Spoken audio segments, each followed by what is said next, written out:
Welcome to the Ugly Podcast. I'm your host, Lauren Alexander, she, they, and this is the place where creatives are encouraged to make messy, ugly art and let go of perfectionism. I started this podcast with my creative partner, Emerson, and we've since grown into our businesses, and this podcast is now evolving into a space where I interview other creatives to discuss our creative processes and how we navigate the mental minefield of creativity. This podcast serves as a reminder that you and your art get to be whatever the hell you want to be, ugly and all.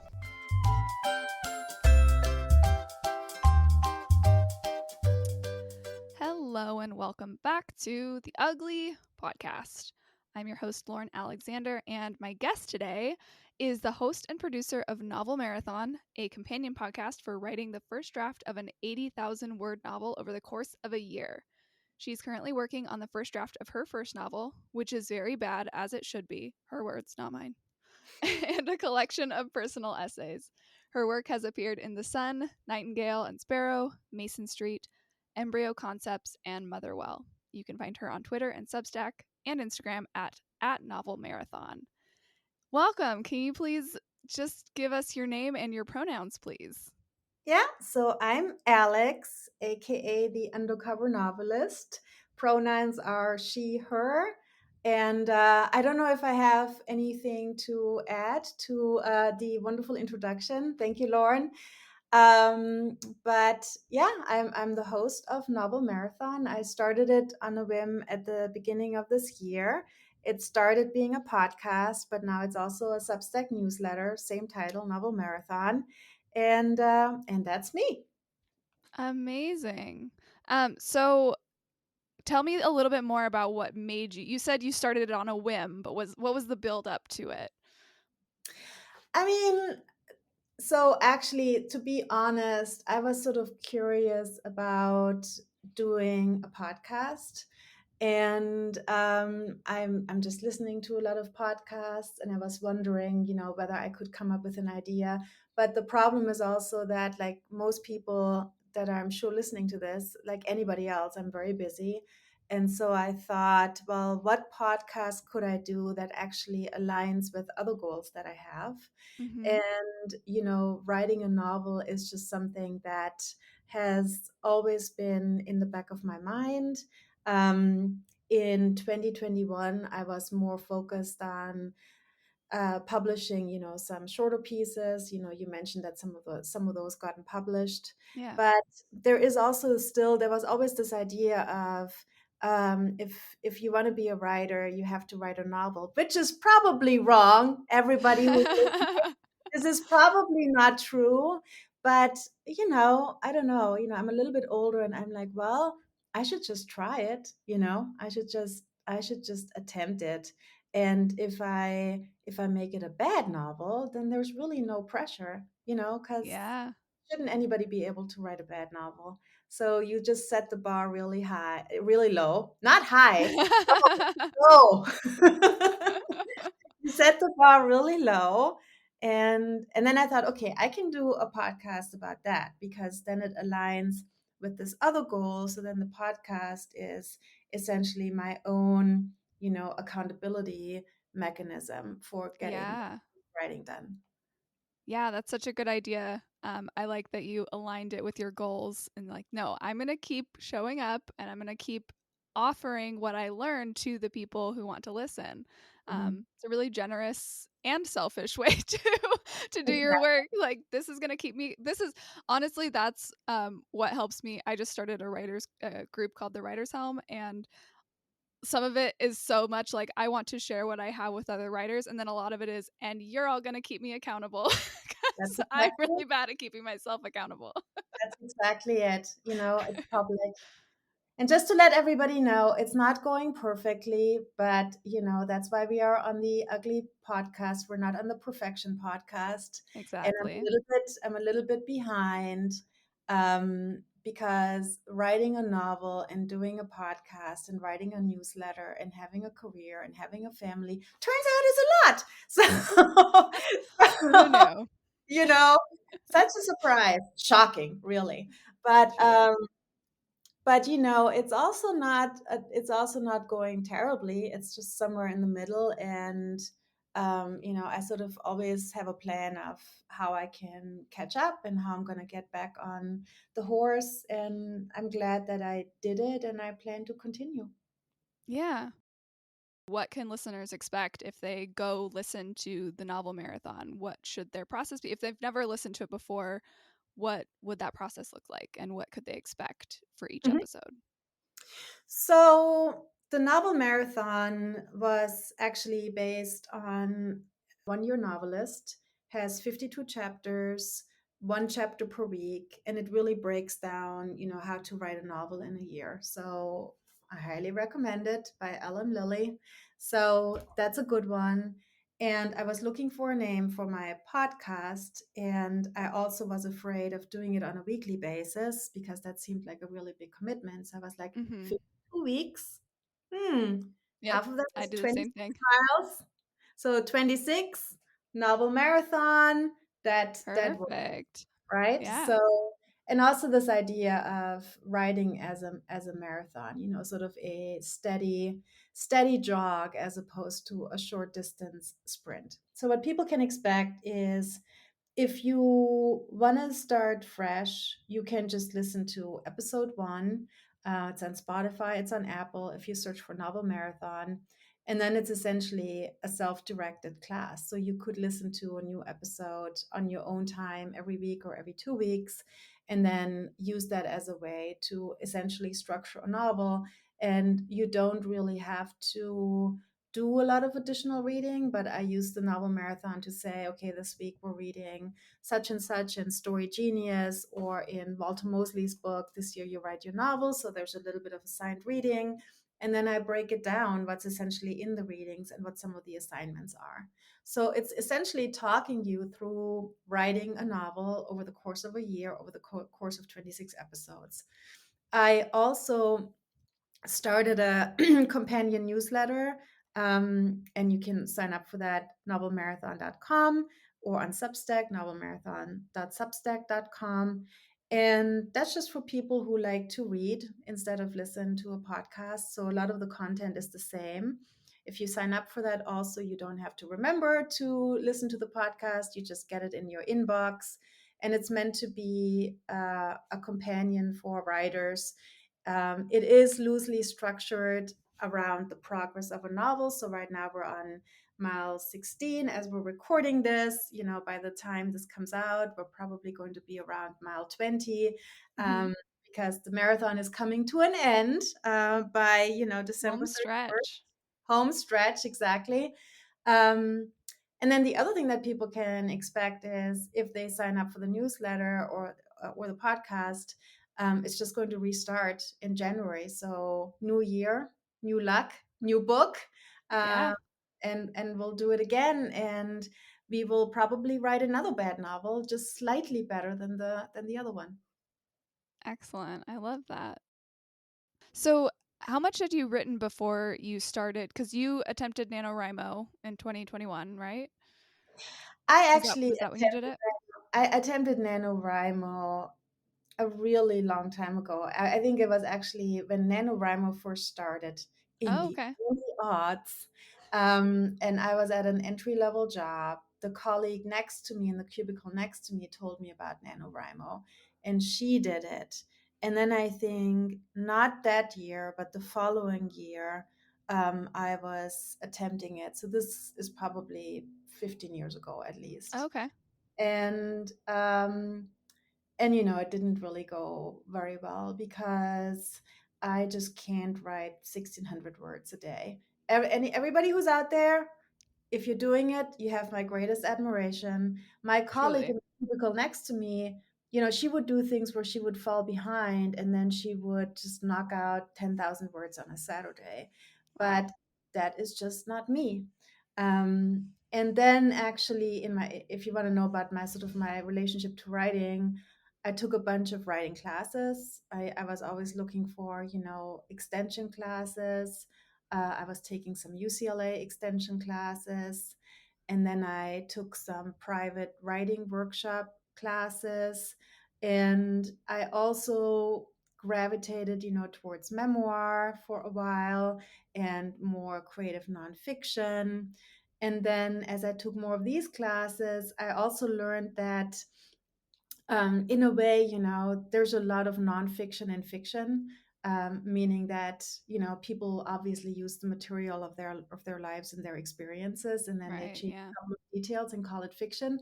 And once I wrapped my mind around that, I thought, okay, then maybe I can write a novel. So it was early NaNoWriMo attempts, many years ago, failed NaNoWriMo attempt. Then it was taking classes. Then it was publishing some shorter pieces, mostly nonfiction. And then it was sort of learning and recognizing that there's a lot of nonfiction and fiction, which then made fiction seem more doable to me. Yeah. Yeah, that's a really good point. I like that. Hey writer, are you feeling adrift in your writing practice? Like the words swept you out to sea, but you have no idea where you're going? Climb aboard the writer's helm. I'm Lauren, And I'm Gabby. and we're both writers and professional editors who are here to support you on your writing voyage. With the Writer's Helm, you get access to group co-writing sessions, Q&A sessions, our private community chat room, and group coaching calls to help you along no matter what stage of the writing process you're in. Members of our crew have said that they've reconnected with their excitement for writing and feel energized from the support they've received from us and each other.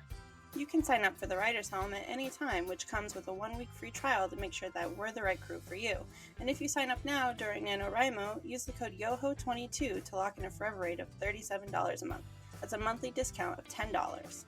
You don't need to navigate these stormy seas alone. Let the writer's helm take you to new shores.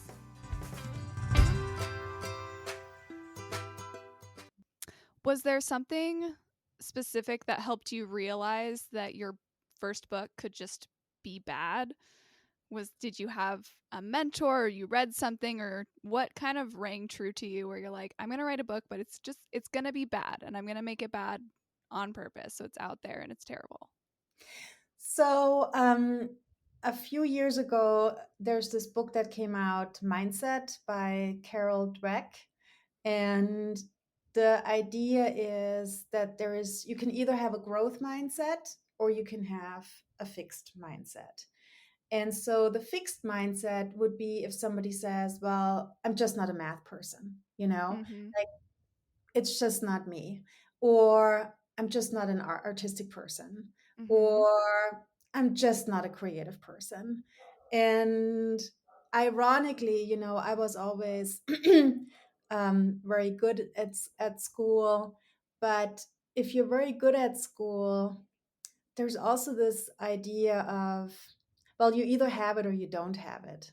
And Mm-hmm. so then if you create something, there's this idea of whatever you create and how it turns out, that is the verdict of whether you are an artist or you're not an artist, or whether you are a musician or not a musician. And it's like the verdict, and there is really it's almost like a litmus test of, yeah, you made this, it's bad, well, therefore you are not an artist, or you're not a musician, or you're not a Right. writer, or you're not a mathematician. So that's the fixed mindset. And the growth mindset is basically, well, I wrote a poem and maybe the poem is pretty bad, or haiku, but if I practice writing haikus for a couple of months, then, I'm going to get better. I may not become, the poet laureate of the United States, but Right. I'll probably get better. Yeah. And so for me, frankly, reading this book, first of all, I realized that I had kind of grown up with a fixed mindset, um, and that it was not too late to try to change it into a growth mindset. And yeah, I mean, it's at its core, it's just believing that your abilities can develop. So basically, it means that you write a bad novel. It does not mean that you are condemned for the end of your days to only write bad fiction. It just Yeah. means that your first attempt was bad and the next attempt will be better. And frankly, in order to get better, it might even be a good idea to move on more quickly to the second attempt or the third attempt rather than fiddling with your original version forever. Yeah. Absolutely. I've learned that so much with just like all of the little stories that I make, which are, I call them my ugly stories.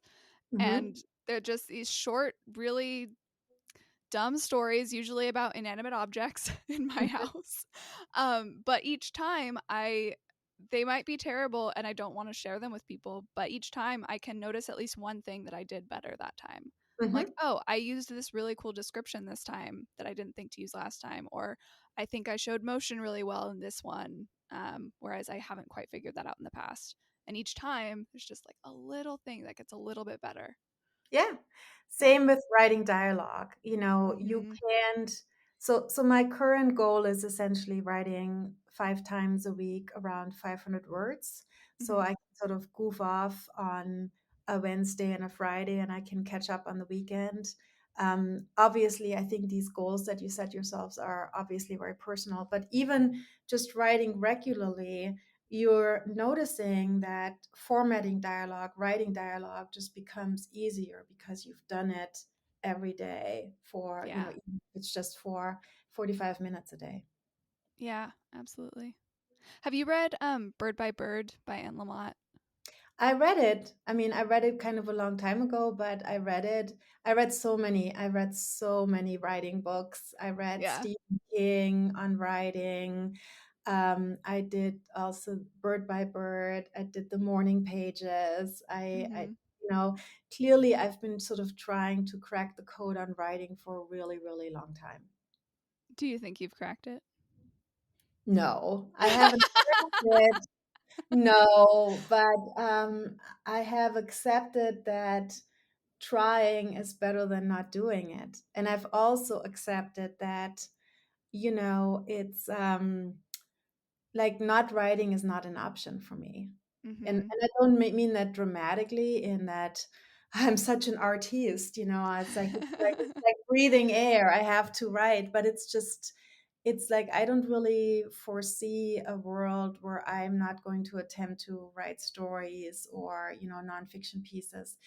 And what's really interesting is I have 2 children, and my younger son, the writing gene is just coming through loud and clear.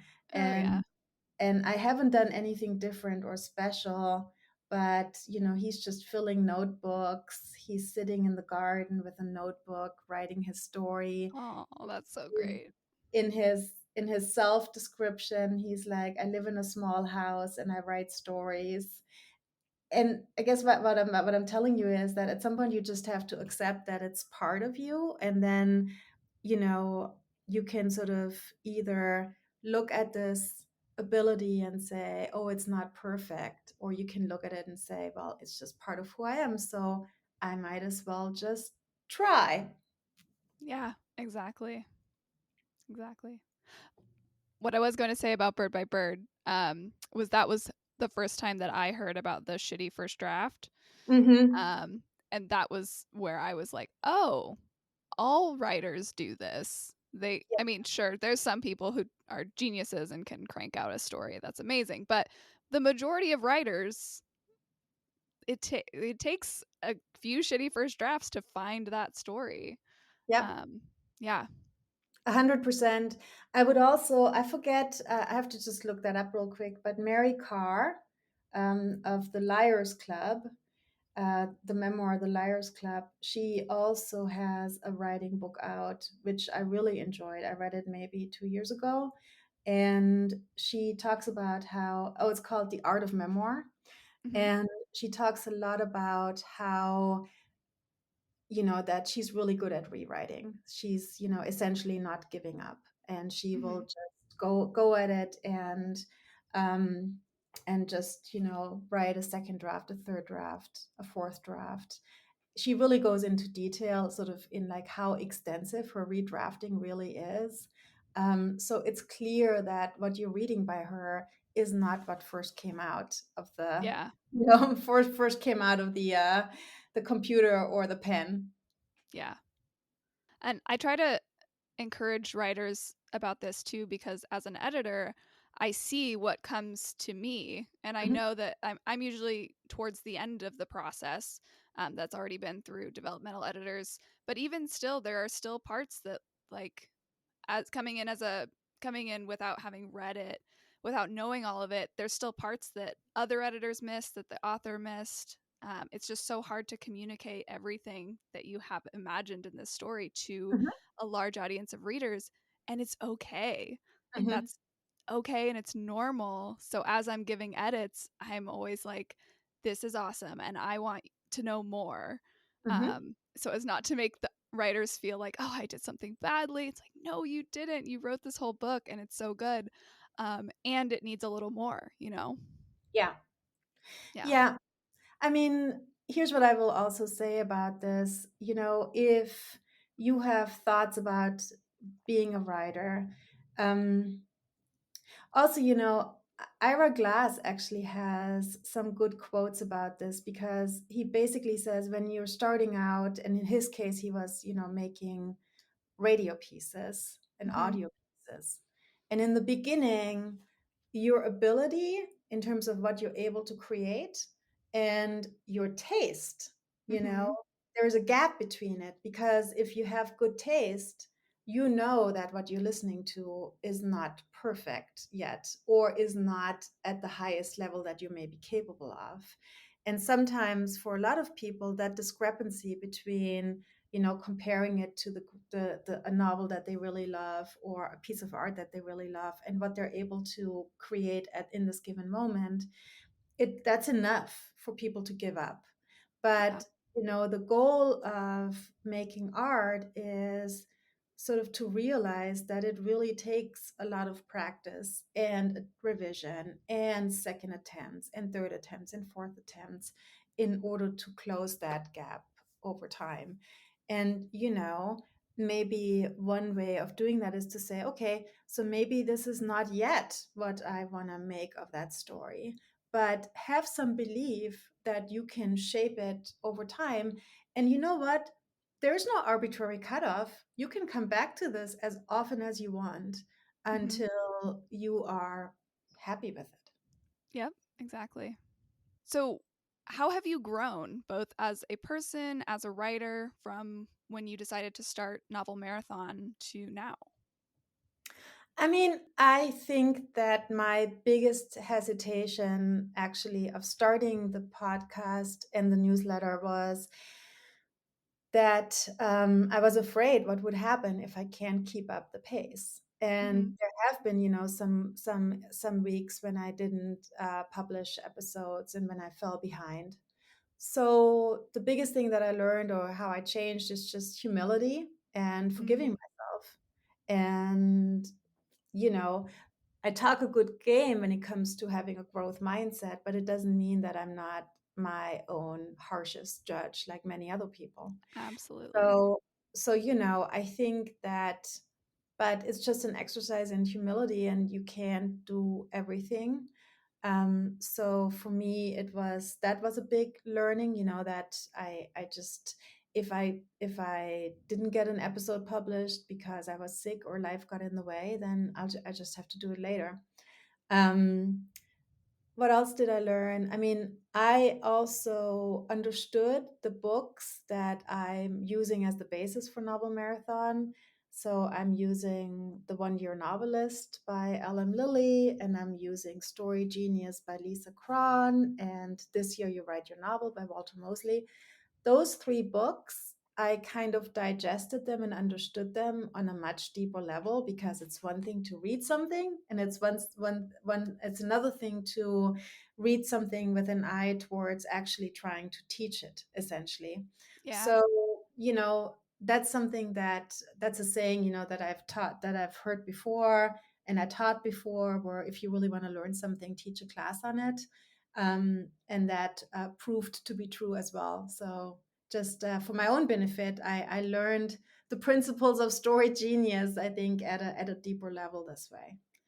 And then what else? I mean, that that all of us are fallible, and all of us are, you can have the best writing routine, and it can be reasonable and check all the boxes, and you can be very comfortable, but sometimes a small change in life can throw you off and disrupt. Routines are not routines are fragile, and if a Very. routine gets interrupted, even if you think you had it, down, then guess what? You have no other choice but to establish a new routine or reestablish Mhm. a routine and try something else.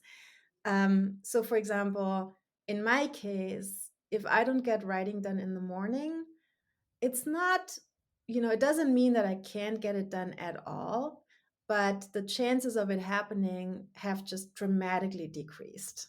Yeah. So, whatever I can do to do it essentially before my workday starts, I've learned that that's something that I just have to figure out. Yeah, have you found that there's anything specifically that helps you return to your routine when you have dropped out of it? Is there a mantra, a how do you, especially when you have that voice in your head saying like, "Ugh, I did the bad thing, like I'm useless, I can't hold anything, I can't stick to anything." Um, all of those things that we tell ourselves. Have you found anything particularly useful in being like, "No, I'm going to get back into this routine. It's okay. Let's go." I have something. So there's this concept of reward bundling. And sometimes that's, being used actually, and like so sometimes it's used to say, okay, you have a hard time to commit to a daily exercise routine, let's say. So why don't you bundle getting on the treadmill with, watching Resident Alien or whatever your favorite TV show is. Mhm. Um, and so it's the idea of, being on the treadmill isn't that great, but TV is fun. So you put the two together. Mhm. So when it comes to writing, I'm totally not above bribing my brain with sugar. So So, if it means that I go to a coffee shop that has a tasty wedding cookie, a Mhm. wedding cookie, I have a weakness for those, or a nice scone, or a nice almond croissant, then why not? And this also plays into the fact that, of course, as women, we're always supposed to be conscious of our diet and of our Mhm. weight. But I say, screw it.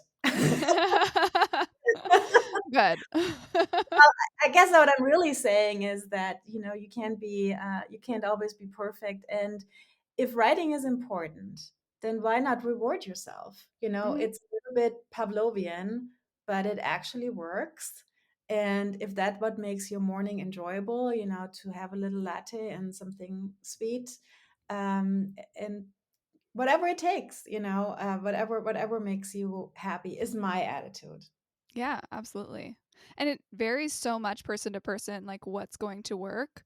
Like Exactly. for me it's having community Mhm. and knowing that when I show up, other people are going to be there Mhm. because I let myself down all the time. I'm fine with that. I'm like, oh Mhm. yeah, I'm gonna write on a Saturday morning. Saturday morning rolls around. I'm like, I'd rather stay in bed, you know? And I'm fine letting myself down if I'm the only one in the room. Yeah. But if there's a community around me, I'm like, nope, I have to go because I told this person that I would be there. Yeah. But it varies so much person to person. So for you, it's like rewards. For me, it's community. For other people, it might be, I don't know, a certain time of day or a coziness factor where you have to have like a blanket around your shoulders and a cup of tea beside you. Yeah. Yeah, it's so personal. Or the cat on the lap that's purring, or Yeah. just, enjoying, sort of stealing away from your family for some quiet time, and that becomes the reward. Hmm. Yeah, I totally agree. Um, in terms of community, I think that I have done where I logged onto, there are Discord servers where it's, quiet writing time in the Hmm. morning. So I've done that for a while. I've sort of fallen off the wagon, but that's something that was nice, because there's other people who are writing, and every 20 or 25 minutes you respond with your word count. Hmm. Uh, so that was good.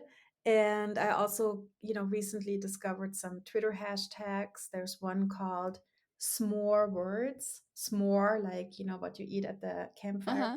words. And it's people also sharing goals at the beginning of the week and, sort of checking in. So I Oh, I thought that love that. that was interesting. Yeah, that's really cool. Hmm.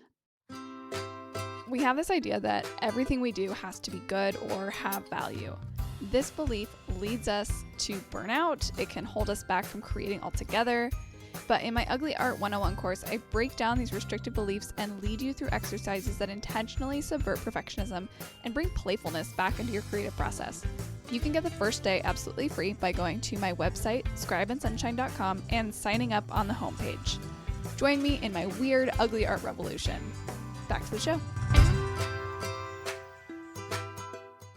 Do you have any advice for listeners who are currently in the thick of NaNoWriMo? This will come out at, I think, the second to last week of November, so nearing the close.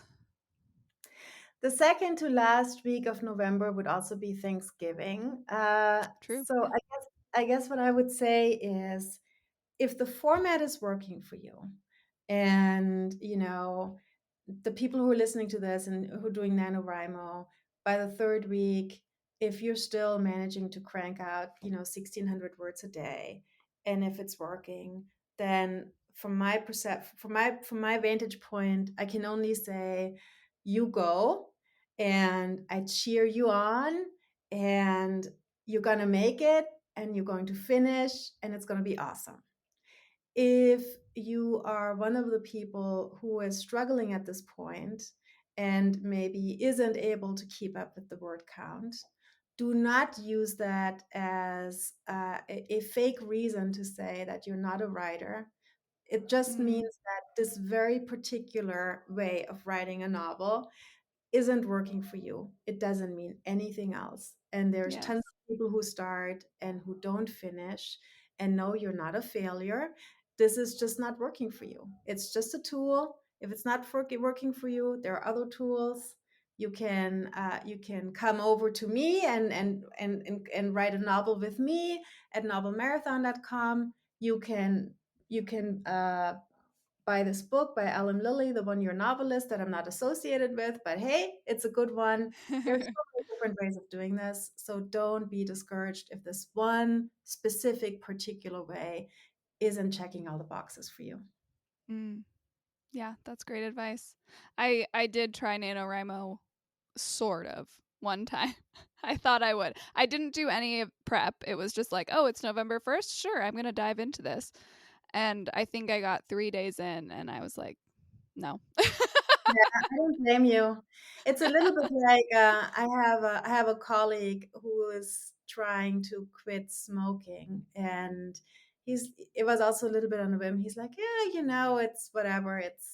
It's October, and I'm just gonna do this. And then life knocked him back, and he Mhm. realized this was much, much harder than he. So I guess if you're doing it, then the people who are doing it right now successfully have probably done some prep work, Yeah, and we cheer them on. We're in their corner, but we also want to just make it clear that if it's not working, don't kill yourself over it. absolutely. Yeah, there are so many ways to be a writer. Um so many different routines you can be in and still be just as successful, just as worthy of writing. NaNoWriMo is not the only way. It is a way, and it is hard as hell. Yeah. and we commend you if you are able to get to the end. Yes. Yes. Yeah, Absolutely. amazing. Well, we just blew through those questions. We did. Yeah, I don't know. I don't know. What else can I tell you? It maybe that you've learned about your own writing in this past year that you've been doing this. I mean, what I learned is actually that they talk about plotters versus pantsers. Oh yeah. And the plotting of being very structured about your writing, and the pantser that just sits down and sort of makes it up in the moment. Mhm. And what I learned was that I think I sit somewhere in between those. Mm-hmm. Because if I do too much plotting, then for me, the sense of discovery goes away. Yes. And I even had that, I remember that even as, a little girl. And I guess the other thing that we haven't really talked about is, I did grow up in a different place. It's not Mississippi. It's Germany. What? So yes, I know. So I grew up in Germany. I grew up speaking German. I wrote in German. And I always, writing a story for me was discovery. You want to see where the hero is taken or the heroine. So I can't do pure plotting, but I also can't just, sit down on a whim and know nothing. Mm-hmm. So I think most people are probably a continuum between plotting and flying by the seat of your pants. And I think it's important to kind of figure out how much structure do you really need to start, but then also leave enough freedom to let your characters take you into unexpected places. Yeah, I love that. I'm the exact same way. And I found that out very quickly because I started by pantsing, just going in and writing. And then I got to this point where I was like quickly running out of steam. I was like, now I don't know where to go. I Mhm. finished up the scene and I was like, now what? So then I tried to plot it all out and went like hard the other way. And I was like, okay, I have to plot this all out. I have to know what happens next in order to keep going. And then that didn't work because, like you said, it was just too much structure. And I was like, I was bored. And so then I scrapped that. And now it's kind of a mix of both. Yeah. Yeah. It's a hard thing to navigate. I'm still figuring that one out. Yes, me too. Me too. Yeah, but other than that, I think Lauren, we hit on all the all the things that I have to impart, and the main Good. thing is embrace the lack of perfection, Mm-hmm. because the alternative is to not write at all. Because if you let your life be dominated by this idea of perfection, it's just antithetical to creating anything. Yeah. If you let that be sort of the measure for anything that you might make, then yeah, then you're not then you're sort of cutting yourself off from the opportunity to create anything. And to me, and I mentioned to you, I'm a little bit older.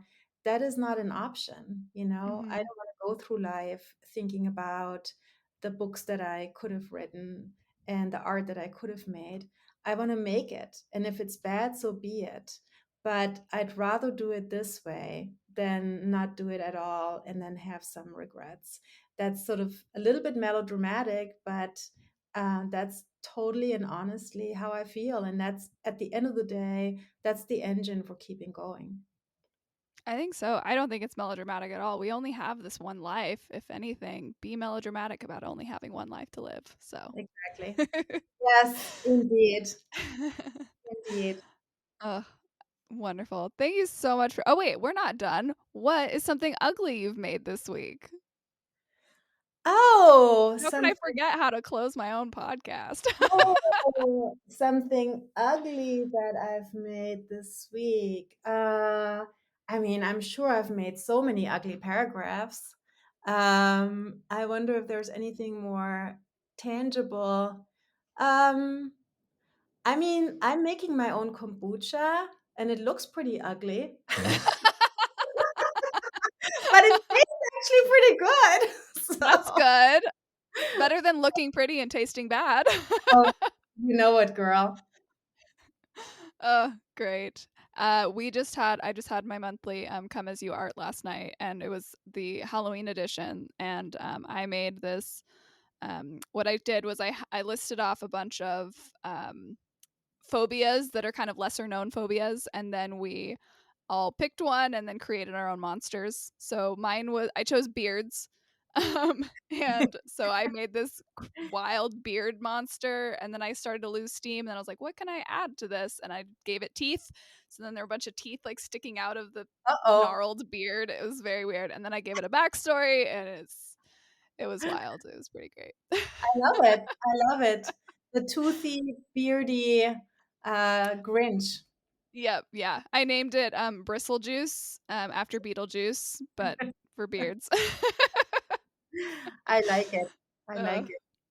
Amazing. And we've already mentioned a few times where people can find you, but let us mention it one more time. So they can find Novel Marathon on Spotify, Stitcher, and Apple Podcasts. And the current marathon is in progress, but anyone can join at any time, listen to episode 1, complete the lessons, assignments on your own pace. And Alex is starting a new book and a new marathon in January. So make sure that you subscribe to the newsletter, novelmarathon.com/newsletter, and I'll have all of that in the show notes. Thank you so much, Lauren. Thank you, Alex. This is so great to speak with you, and this was lovely. Thank you. Awesome. Thank you. Keep it ugly, everybody. The Ugly Podcast is created by me, Lauren Alexander of Scribe and Sunshine. It is produced and sort of edited, also by me, and written and directed by absolutely nobody. If you like the podcast, be sure to rate and leave a review on your preferred platform and share with the creative people in your life. If you're interested in learning more about what I do, head to scribeandsunshine.com to learn more about my Ugly Art 101 course, my perfectionism workshop, my editing services, and the Writer's Helm, which is an online community for writers co-captained by myself and Gabby Goodlow. As always, keep it ugly.